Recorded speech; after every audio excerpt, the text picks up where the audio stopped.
O grande templo de Salomão foi destruído pelos babilônios em 587 a.C.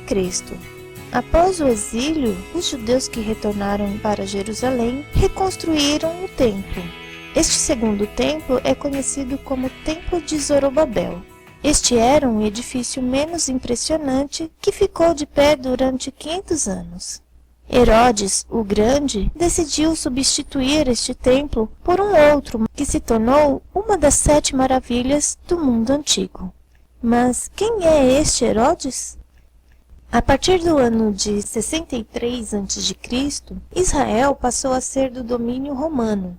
Nesta época, Israel estava dividida em 6 distritos: Judeia, Samaria, Idumeia, Galileia, Pérea e Itureia. Dentre os últimos governantes da Judeia, o maior foi, sem dúvida, Herodes o Grande. Devido a todas as suas atrocidades, o ódio dos judeus aumentava contra Herodes.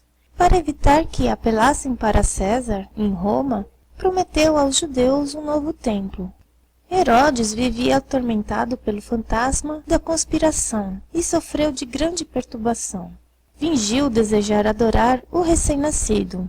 Deus viu o seu plano maligno e guiou os magos por outro caminho. Vendo isso, Herodes ordenou a matança dos inocentes de Belém, já que matar era coisa natural para ele.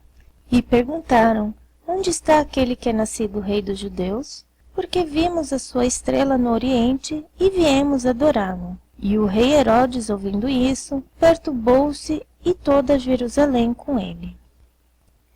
E como era este templo? A obra foi iniciada em 19 a.C. e ainda não estava sido concluída na época de Jesus. Ela acabaria ficando pronta no ano de 64 d.C. Porém, 6 anos depois de ficar pronto, o templo foi destruído pelos romanos. Este templo era maior do que o templo de Salomão, mas seguia a mesma planta e ele era ricamente decorado, com paredes revestidas de ouro. Foi esse imponente complexo de construções que deixou os discípulos de Jesus admirados.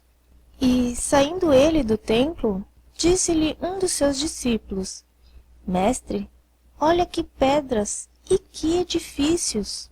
E, respondendo Jesus, disse-lhe: Vês estes grandes edifícios? Não ficará pedra sobre pedra que não seja derrubada. A parte mais interna do santuário, o Santo dos Santos, estava vazia. A Arca da Aliança estava desaparecida.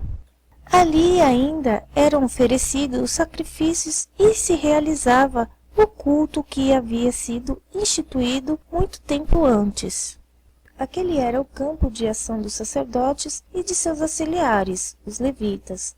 Mas, é claro, tudo isso acontecia sob o olhar vigilante dos soldados romanos, que ficavam na fortaleza Antônia, de onde podia-se avistar os pátios do templo.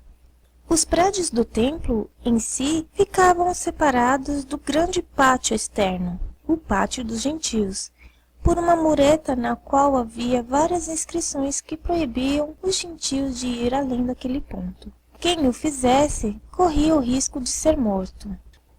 Varões israelitas, acudi, este é o homem que por todas as partes ensina a todos contra o povo, e contra a lei e contra este lugar. E demais disso, introduziu também no templo gregos e profanou este santo lugar, porque tinham visto com ele, na cidade, a Trófimo de Éfeso, o qual pensavam que Paulo introduzira no templo. Quando os evangelhos descrevem Jesus ensinando e ministrando no templo, falam de algo que normalmente ocorria nessa ampla área pública, onde os mestres se instalavam nos pórticos cobertos, e o povo se reunia para ouvir e fazer perguntas. Neste mesmo pátio também funcionava, durante as festas, o movimentado mercado de animais para os sacrifícios e estavam instaladas também as bancas de cambistas, que tinham o dinheiro sagrado para as ofertas no templo. Foi esta situação que tanto irritou Jesus. O templo não era apenas um lugar de adoração. era um símbolo de identidade judaica e o orgulho nacional. Uma das principais razões por que Jesus e seus seguidores se tornaram mal vistos foi que eles eram considerados inimigos do templo.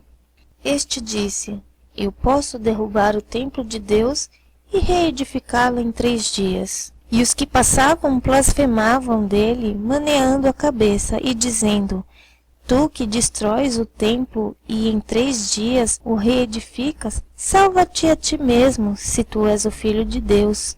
Desce da cruz." No ano de 70 depois de Cristo, o general Tito reduziu este templo a cinzas e entulho após uma revolta judaica. Para nós, os cristãos, é significativo que o templo tenha desaparecido na época em que uma nova aliança foi estabelecida, dando às pessoas de todas as nações acesso a Deus. Por hoje é só. Não perca o próximo vídeo. Até mais!